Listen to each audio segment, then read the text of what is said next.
Hello everyone. Already हम लोग पढ़ चुके हैं दो लाइफ प्रोसेसेस, एक न्यूट्रिशन और दूसरा रेस्पिरेशन। न्यूट्रिशन और रेस्पिरेशन के बाद जो थर्ड लाइफ प्रोसेस आता है वह है transportation. Transportation of substances inside a living body from one place to another. ठीक है, what do you mean by transportation? Transportation means movement of substances from one place to another place. For example, the digested food nutrients are absorbed inside the small intestine. जो food nutrients digest होता है वह small intestine के द्वारा absorb होता है, but small intestine can't move from one place to another place inside the human body or inside the animal's body. That's why there is need to transport the substances, there is need to transport the digested food substances or absorbed food nutrients from stomach, from small intestine to all body parts. What is the meaning of transportation? Transportation means movement of substances from one place to another place. Transportation का मतलब होता है substances का एक जगह से दूसरे जगह तक हस्तांतरित होना। अगर हम ट्रांसपोर्टेशन की बात करें लिविंग बॉडी में, तो लिविंग ऑर्गेनिजम्स में transportation means movement of substances like food nutrients, like water, like oxygen, like carbon dioxide from one place to another place. Now we are going to study about the transportation in plants. Now transportation in plants. In plants के case में भी transportation होता है, यानी movement of substances होता है. तो plants में किन किन चीजों का ट्रांसपोर्टेशन होता है? प्लांट्स में सबसे पहले ट्रांसपोर्टेशन होता है वाटर एंड मिनरल्स का, फ्रॉम रूट टू लीफ और from root to the green parts of plant और from root to the apical region of the plant. ठीक है, उसके बाद prepared food from leaf to all plant parts. Prepared food का leaf से सारे plant parts में ट्रांसपोर्टेशन होता है. Now transportation in plants. First of all transportation of water and minerals from root to leaf in plants. सबसे पहले हम लोग पढ़ने जा रहे हैं ट्रांसपोर्टेशन इन प्लांट्स, और उसमें भी वाटर और मिनरल्स का ट्रांसपोर्टेशन रूट से लीफ तक. ऑलरेडी हम लोग न्यूट्रिशन में पढ़ चुके हैं the process of absorption of water from soil to the root hairs. ठीक है, नाउ अब हम लोग पढ़ रहे हैं वाटर एंड मिनरल्स का ट्रांसपोर्टेशन रूट से लीफ तक, and this transportation takes place through the xylem tissues, and there are four components of the xylem tissues. First is parenchyma, second is xylem vessels, third is xylem tracheids, and fourth is xylem fibers. Among these four components, only one, that is xylem parenchyma, is living, and all these three, xylem vessels, xylem tracheids and xylem fibers, are the dead components of the xylem tissue. Now with the help of diagram, अब diagram की मदद से हम देखते हैं. सबसे पहले xylem parenchyma, first part, and this xylem parenchyma is the outermost part of the xylem tissue, and it is responsible for protection as well as for storage of food, storage of water, storage of waste substances. जहां भी parenchyma का जिक्र आएगा उसका function क्या होगा? Protection and storage. तो xylem tissues को भी भोजन की जरूरत होती है, तो वैसी स्थिति में यह पैरेन्काइमा जो है भोजन उसके लिए जमा करके रखता है, और आउटर मोस्ट लेयर होने के कारण जाइलम टिश्यूज को प्रोटेक्शन भी प्रोवाइड करता है.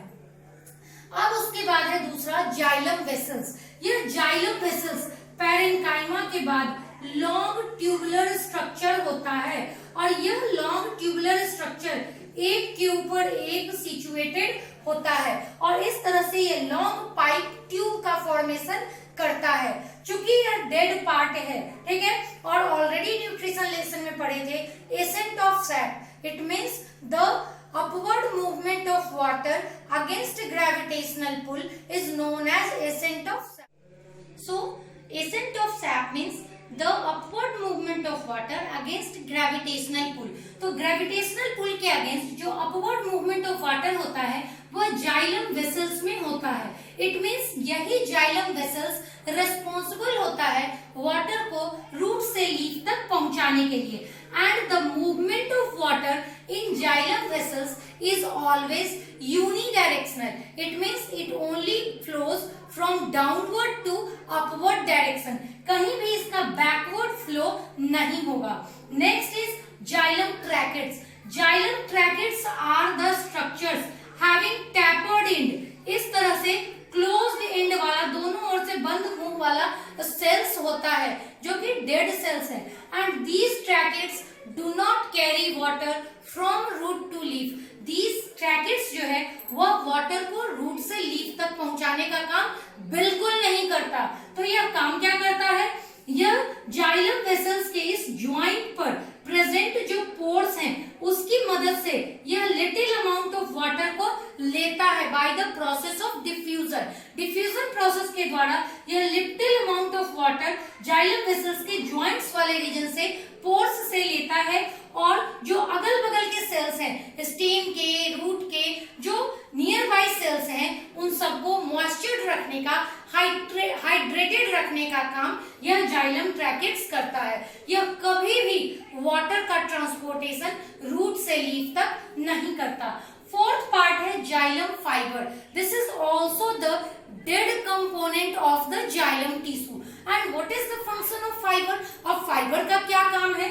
फाइबर क्या काम करेगा कि वह मैकेनिकल सपोर्ट प्रोवाइड करेगा, यानी बीच बीच का जितने भी एलिमेंट्स के बीच का गैप है, xylem parenchyma, xylem vessels, xylem tracheids, इन सब के बीच का जो गैप है उसको फिल करने का काम जाइलम फाइबर्स करता है और इन सारे कंपोनेंट्स को गिरने नहीं देता, उनको मैकेनिकल सपोर्ट प्रोवाइड करके स्ट्रेट रखता है, अपनी जगह पर बनाए रखता है और यह काम करता है xylem fibre. Now transportation in plants, that is movement of prepared food from leaf to all plant parts, and this movement of food from leaf to all plant parts is also known as translocation of food, and this translocation of food takes place through phloem tissues. यह food का जो movement है leaf से सारे plant parts में वह phloem tissue के द्वारा होता है और हम जानते हैं कि लीफ में ग्लूकोज का, कार्बोहाइड्रेट का फॉर्मेशन होता है और यह कार्बोहाइड्रेट कॉम्प्लेक्स फॉर्म में कहलाता है सुक्रोज और वही सुक्रोज पूरे प्लांट पार्ट्स में ट्रांसपोर्ट होता है through phloem tissue. Same as xylem, here in phloem tissue there are also 4 components. Xylem की तरह ही phloem tissue में भी 4 components होते हैं। Phloem parenchyma, sieve tubes, companion cells and phloem fiber, जिसमें से phloem parenchyma, sieve tubes और companion cells ये तीनों लिविंग पार्ट हैं phloem tissues के और जो ये phloem fiber है यह डेड पार्ट होता है phloem tissue का।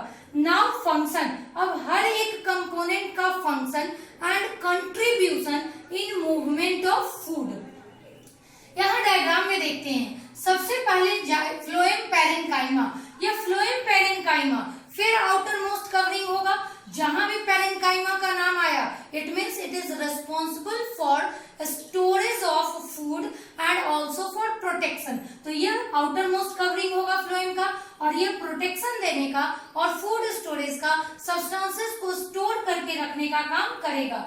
उसके बाद फ्लोएम पैरेन्काइमा के जस्ट बाद दूसरा जो नंबर है कंपोनेंट्स का वह है सीव ट्यूब्स। तो यहाँ ये लिविंग सीव ट्यूब्स प्रेजेंट होते हैं। ये सीव ट्यूब्स एक के ऊपर दूसरे सिचुएटेड होते हैं और इस सीव ट्यूब्स के बीच बीच में ज्वाइंट वाले रीजन में यह सीव प्लेट्स प्रेजेंट होता है और यह सीव प्लेट्स जो है वापस फूड को लीफ तक जाने से रोकता है और यह जो सीव ट्यूब्स में फूड का मूवमेंट है वह साइडवेज और backward direction, lower direction, downward direction चारों ओर होता है।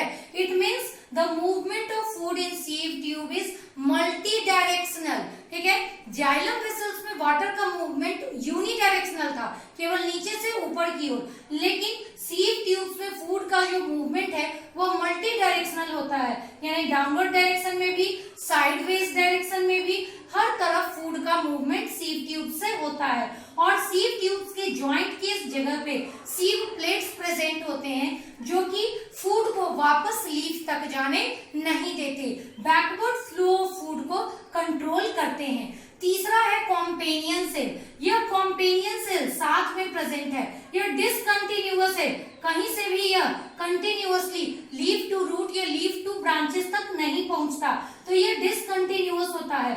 यह सीव ट्यूब्स के जस्ट बगल में प्रेजेंट होता है। कॉम्पेनियन मीन्स साथी, तो यह भी सीव ट्यूब के साथी की भूमिका निभाता है and it is responsible to provide energy to the sieve tubes for transportation of food. Food के ट्रांसपोर्टेशन के लिए, क्योंकि यह एक्टिव ट्रांसपोर्ट है यानी जिसमें एनर्जी की जरूरत होती है, तो यह जो कॉम्पेनियन सेल्स है, साथी सेल है, वह क्या काम करेगा, वो सीव ट्यूब को एनर्जी एटीपी प्रोवाइड करता रहता है फॉर ट्रांसपोर्टेशन ऑफ फूड। ठीक है, उसके बाद फोर्थ है फ्लोएम फाइबर। सेम है जैसे जाइलम में फंक्शन था, यहाँ भी फ्लोएम फाइबर का वही फंक्शन होगा, यानी कि यह डेड पार्ट है और यह क्या काम करेगा, मैकेनिकल सपोर्ट प्रोवाइड करेगा। किसको, इस फ्लोएम को, सीव ट्यूब्स को, इन सब को मैकेनिकल सपोर्ट प्रोवाइड करने का काम करता है फ्लोएम फाइबर। देखते होंगे कि ओल्ड स्टेम में जब हम उसके बार्क को हटाते हैं तो रेसा रेसा थ्रेड लाइक स्ट्रक्चर्स दिखता है, वो थ्रेड लाइक स्ट्रक्चर्स फाइबर होता है और यह फाइबर जो है सीव ट्यूब्स, कंपेनियन सेल्स, इन सबको प्रोटेक्ट करने का काम करता है, मैकेनिकल सपोर्ट प्रोवाइड करता है। तो इस तरह से जाइलम और फ्लोएम, जिसको हम कंबाइंड रूप में कहते हैं vascular bundle, they are responsible for transportation of water and minerals and food respectively in the plants. Plants में फूड और वाटर एंड मिनरल्स के ट्रांसपोर्टेशन के लिए फ्लोएम और जाइलम रिस्पॉन्सिबल होते हैं। तो इस तरह से transportation of substances in plants आज हम लोग कंप्लीट किए हैं और नेक्स्ट वीडियो में हम लोग देखेंगे transportation of substances inside the animals body. Animals body में ट्रांसपोर्टेशन ऑफ सब्सटेंसेस। ठीक है, so for today that's all, thank you.